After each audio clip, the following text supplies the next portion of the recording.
Eh bien, bonjour à tous, bienvenue sur Pause Cigare. Aujourd'hui, retour sur un terroir sur lequel nous nous sommes plus rendus depuis un certain temps, à savoir le Honduras, avec le cigare que voici. Le cigare du jour est le Rocky Patel Vintage Series 1990 dans son format Robusto. Robusto, cela veut dire une longueur pour ce cigare de 14 centimètres pour un ring de 50. Cet exemplaire est en cave depuis mai 2021, cela fait donc pile 5 ans de cave et il avait été acheté à l'époque 11 francs 50 et son prix actuel est toujours de 11 francs 50. Aucune évolution et donc aucune augmentation au niveau du prix, c'est assez rare pour signaler ce fait. On va se rapprocher un petit peu. Alors officiellement, la cape est présentée comme une couleur Colorado Maduro. Moi, j'ai plutôt envie de dire qu'elle est franchement Maduro, mais une belle cape qui fait envie avec ses doubles bagues, relativement classiques. On reconnaît le logo de Rocky Patel.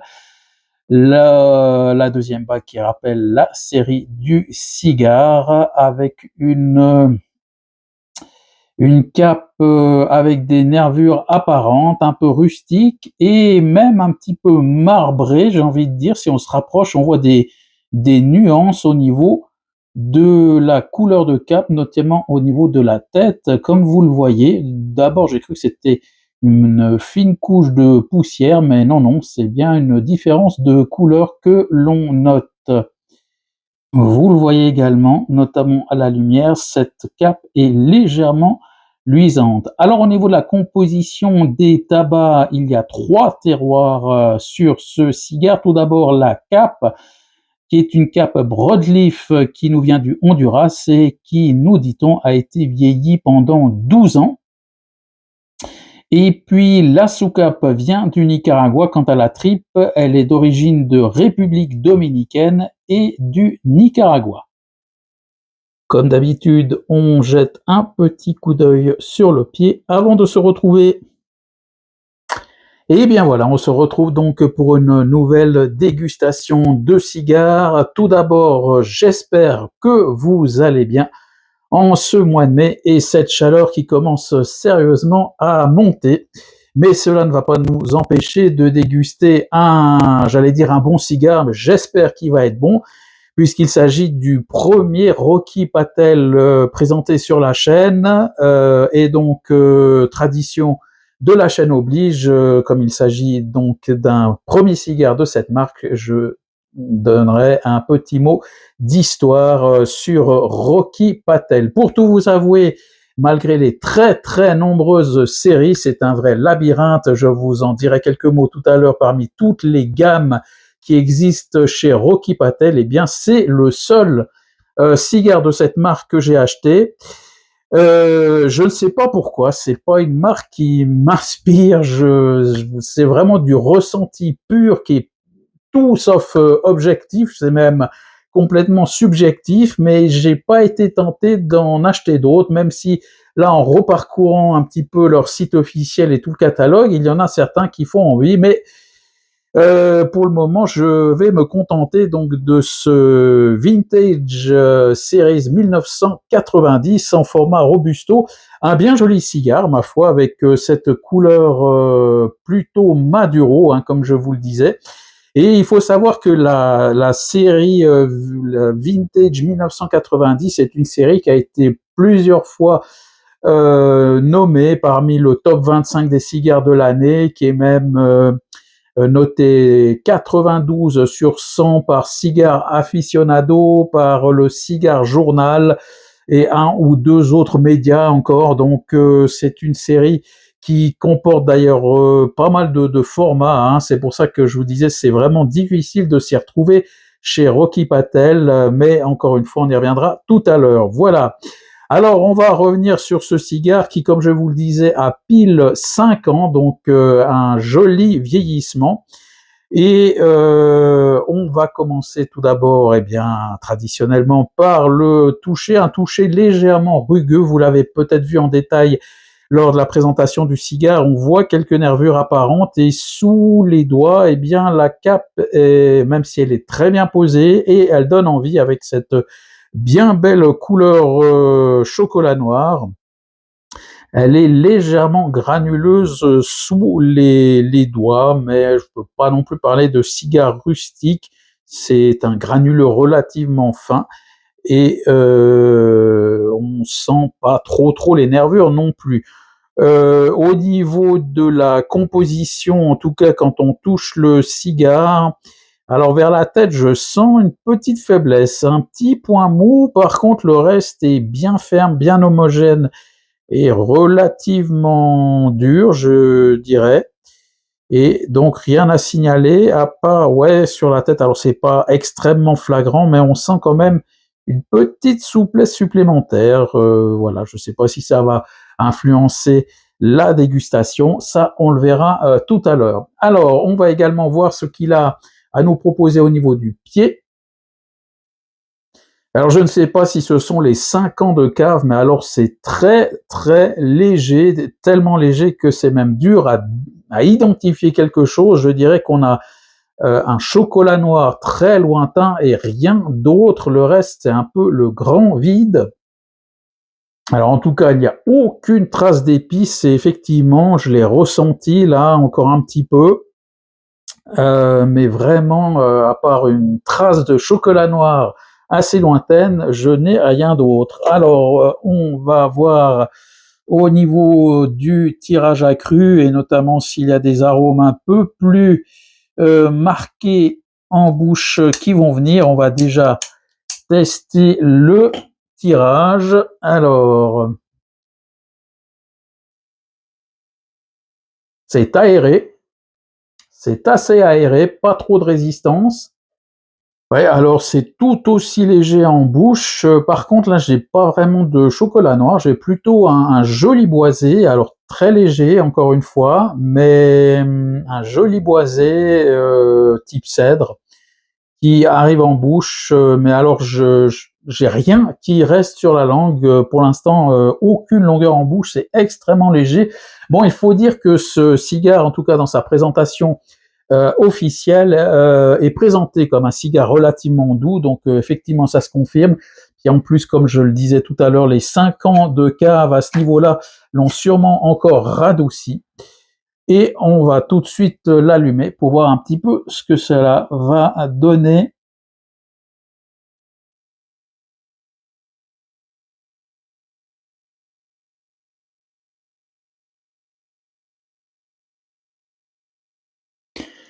Et voilà, la dégustation peut démarrer.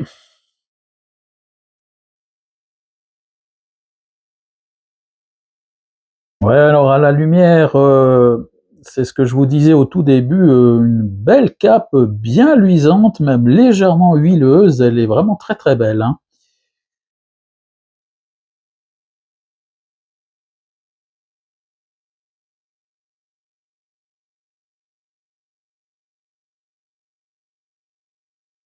Alors vous le voyez déjà, un joli volume de fumée qui arrive en ce début de dégustation.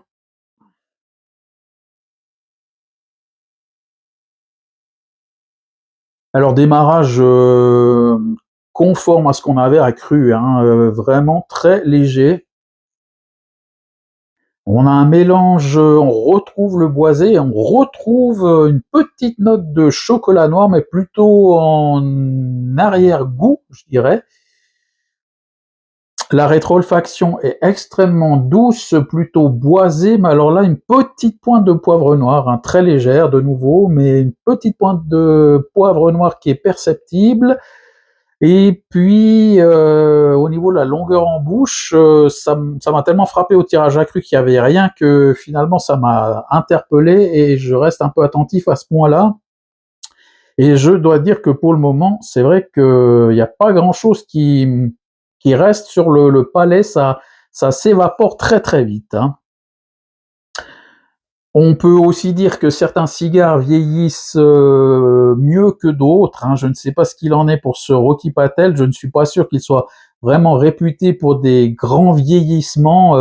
comme tous mes cigares ont pratiquement alors je continue à en acheter, mais comme je les fais vieillir, j'y vais au fur et à mesure et ils ont souvent un minimum de 2 ans et demi, 3 ans, voire 4, 5 ans et on va certainement arriver à 6, 7 ans dans quelques temps parce que j'ai encore un certain nombre de cigares que j'avais achetés en 2021 dans mes caves. Donc le temps que je vous les présente, c'est vrai qu'on sera certainement à l'année prochaine et entre deux, c'est vrai que je vous présente également des cigares un peu plus, enfin un peu moins vieux, je vais dire. Voilà. Eh bien, écoutez, je vais continuer et puis je vous retrouve à la fin du premier tiers pour voir un petit peu où on en est avec ce Rocky Patel.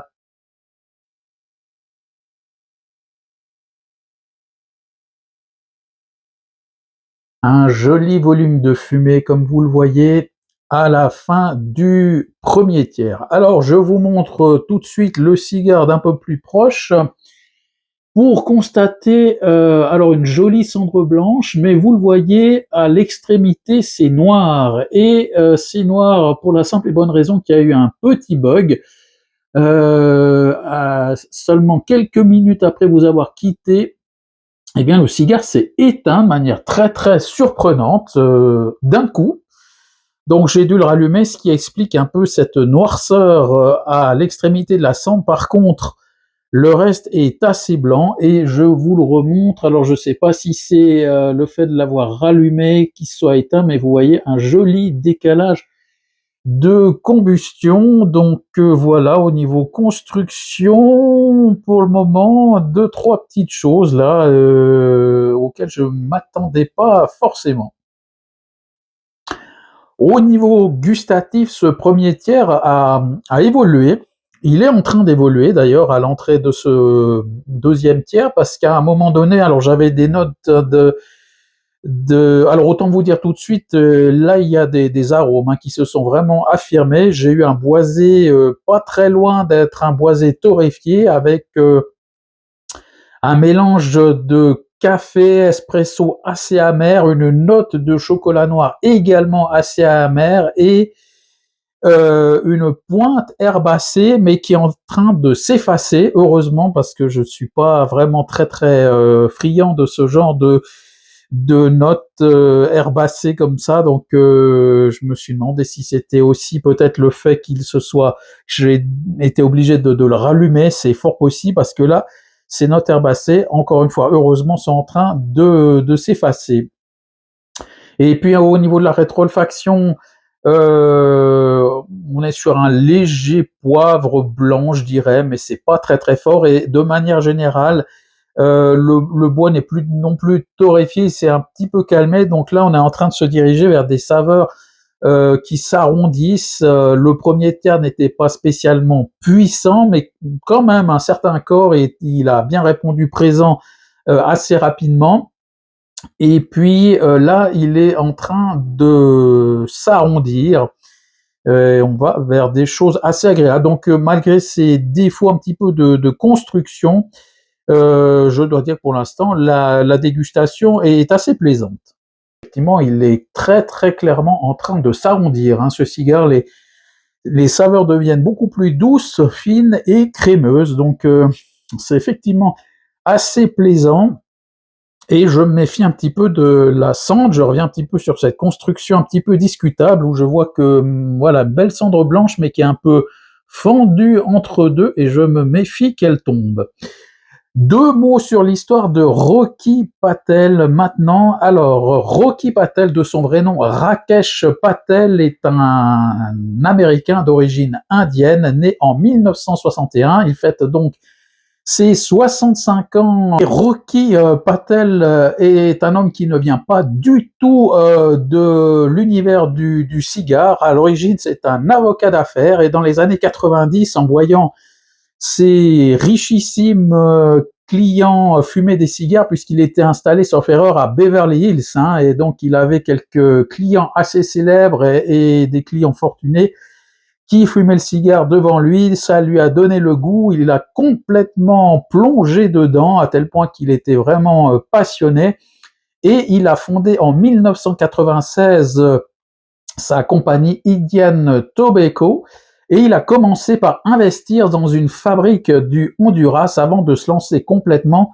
en fondant sa propre fabrique au Honduras et plus tard une deuxième fabrique au Nicaragua. Alors, comme je le disais, Rocky Patel ne vient pas du tout d'une grande famille, une dynastie qui, durant plusieurs décennies, voire même un siècle ou plus, était dans le milieu de la culture du tabac. Pas du tout. C'est vraiment un pur passionné qui s'est lancé. Et à force de travail, eh bien, il a réussi à faire sa place, entre autres avec la collaboration de Nestor Plasencia. Décidément, c'est un nom qui revient souvent dans les coups de main, les aides, les formations. Nestor Plasencia a vraiment aidé énormément de monde à se lancer. J'en ai parlé il y a pas longtemps lors d'un autre cigare, je me souviens plus exactement, mais en tout cas, c'est vraiment quelqu'un qui aide beaucoup et qui a l'air vraiment généreux. Plasencia, dont j'ai déjà présenté, je crois, plusieurs cigares sur la chaîne, ou en tout cas un. Je sais plus s'il y en a plusieurs, mais il y en a en tout cas un.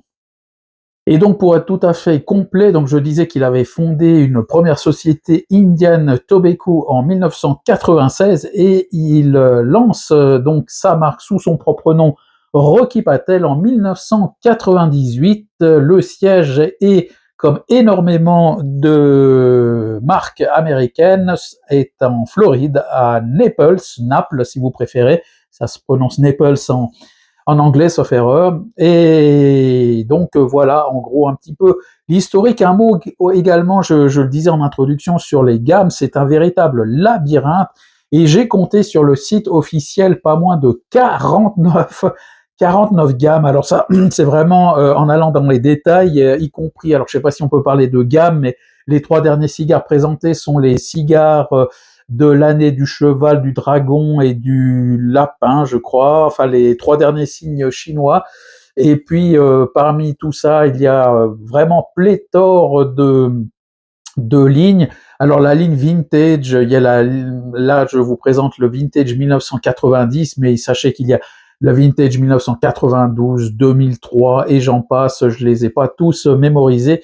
Il y a également la ligne assez connue Rocky Patel The Age, où là aussi il y a je sais pas combien de Age dans la gamme, mais à chaque fois si vous allez par exemple dans la Age Maduro pour dire quelque chose, ou la Vintage 90, eh bien ce sont des gammes qui se déclinent quand même en plusieurs formats. Vous avez souvent le Torpedo, le Toro, le Corona ou le Robusto, donc il y a vraiment une quantité phénoménale de cigares. J'ai presque envie de dire que c'est trop, c'est peut-être un petit peu ça qui m'avait rebuté. C'est vraiment une gamme vraiment très très très vaste, on s'y perd un petit peu.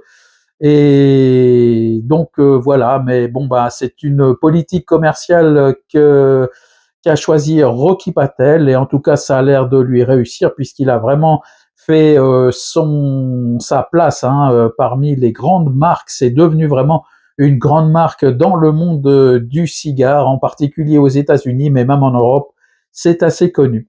Voilà un petit peu ce que l'on pouvait dire sur l'histoire de Rocky Patel, et ça continue bien évidemment plus que jamais. Voilà, bah quant à moi, je vais continuer dans ce deuxième tiers que j'ai déjà entamé, et je vous retrouve à la fin de celui-ci pour voir un petit peu ce qu'il nous aura proposé d'ici là.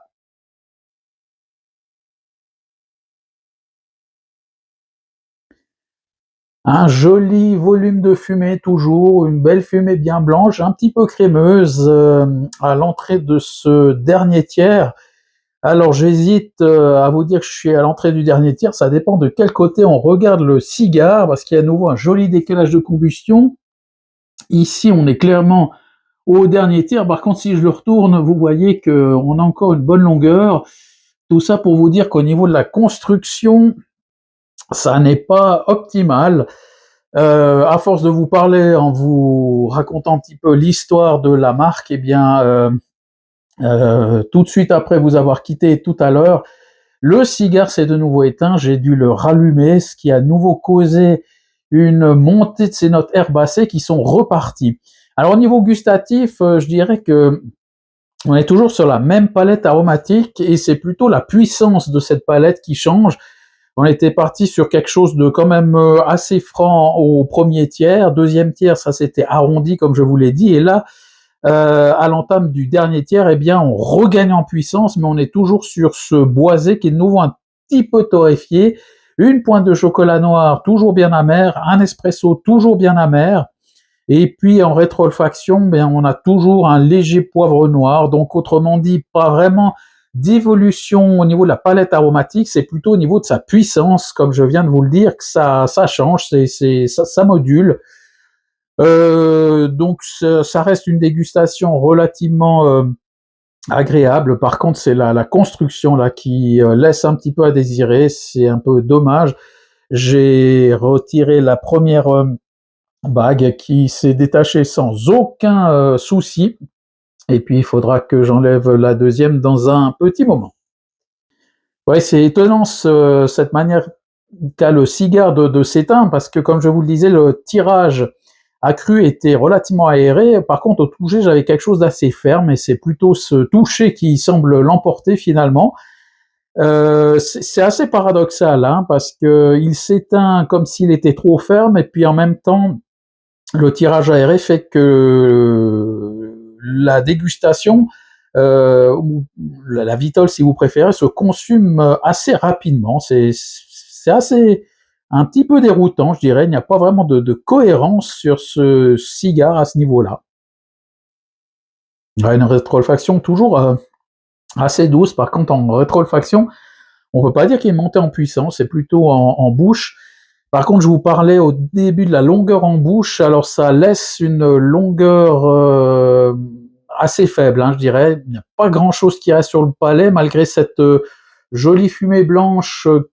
Elle tapisse le palais, mais elle s'évapore très vite et elle laisse peu de saveur comme ça en bouche, ce qui fait que là, je vous parle, alors que je viens de prendre une bouffée il y a une trentaine de secondes maintenant.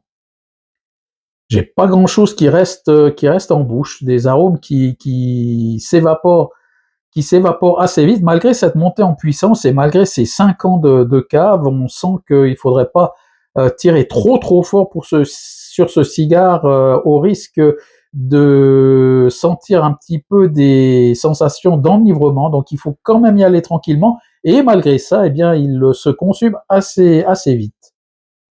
Encore juste un petit mot sur les prix. Je vous disais, de manière assez rare, les prix en 5 ans n'ont pas augmenté, en tout cas sur ce cigare. Et puis ce qui est aussi étonnant, j'ai regardé un petit peu, en tout cas dans la ligne Vintage 1990, et puis j'ai été voir par curiosité la ligne Rocky Patel The Age, qui, je vous le disais, est une des lignes assez connues. Ben, étonnamment, le Robusto est 1 franc 50 plus cher que le Toro.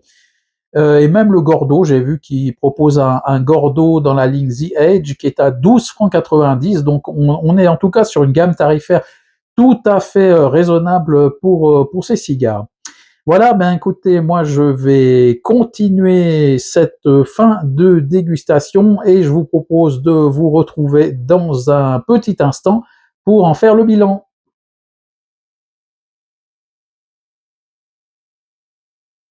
Et bien voilà, on se retrouve pour la fin de cette dégustation avec un troisième tiers. Je vous reprends finalement un petit peu avant la toute fin du cigare, parce que j'ai l'impression qu'il n'y aura pas vraiment de nouvelles choses à en dire. On est toujours sur la même palette aromatique, si ce n'est qu'il y a vraiment une bonne montée en puissance, et le boisé a tendance à nettement prendre le dessus sur le reste. Donc on finit avec un boisé qui est un peu plus torréfié, qui masque vraiment tous les autres arômes. Par contre, en rétro-olfaction, pas vraiment de montée en puissance. On a toujours un léger poivre noir, donc à ce niveau-là, ça passe. Par contre, au niveau construction, alors une cendre qui, malgré sa belle couleur blanche, quand elle veut bien, hein, je vous remontre. Je crois que là, à l'écran, j'ai l'impression qu'elle est un peu plus grisâtre que ce qu'elle n'est en réalité. Elle est quand même bien blanche. Par contre, c'est une cendre qui ne tient pas, elle part en confetti, c'est un peu le champ de bataille dans le cendrier. Là, ça s'effrite complètement, ça ne tient pas. Le décollage des bacs s'est fait de manière impeccable, et la cape, il n'y a rien à dire, il n'y a pas eu grand chose elle s'est bien tenue aussi, donc là, à ce niveau-là, ça va. Par contre, la tête du cigare a tendance quand même à se ramollir, et puis j'ai noté également un goudronnage là qui est apparu. Ça faisait longtemps que j'avais plus de cigare qui goudronnait comme ça sur la tête en fin de dégustation, mais là on y est. Donc une construction quand même relativement aléatoire.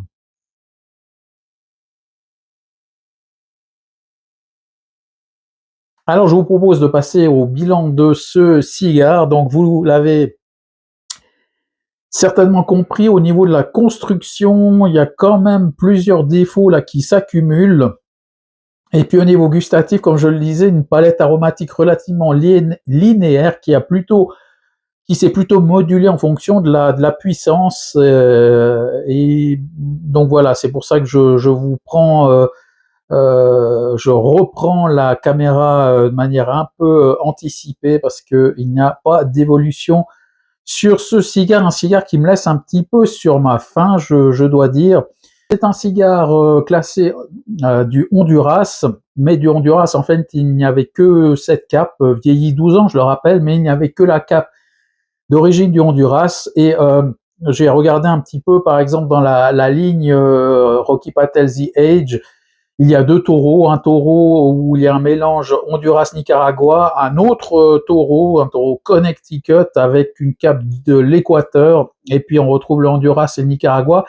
Bref, un joyeux mélange de pas mal de tabac, ce qui me fait dire que, euh, pas vraiment au niveau du cigare, là j'élargis sur la marque, j'ai l'impression que c'est une marque très généraliste qui ratisse très large, hein, preuve en est le nombre de lignes, hein, de cigares, comme je vous l'ai dit, on en est à 49 si on compte la totalité.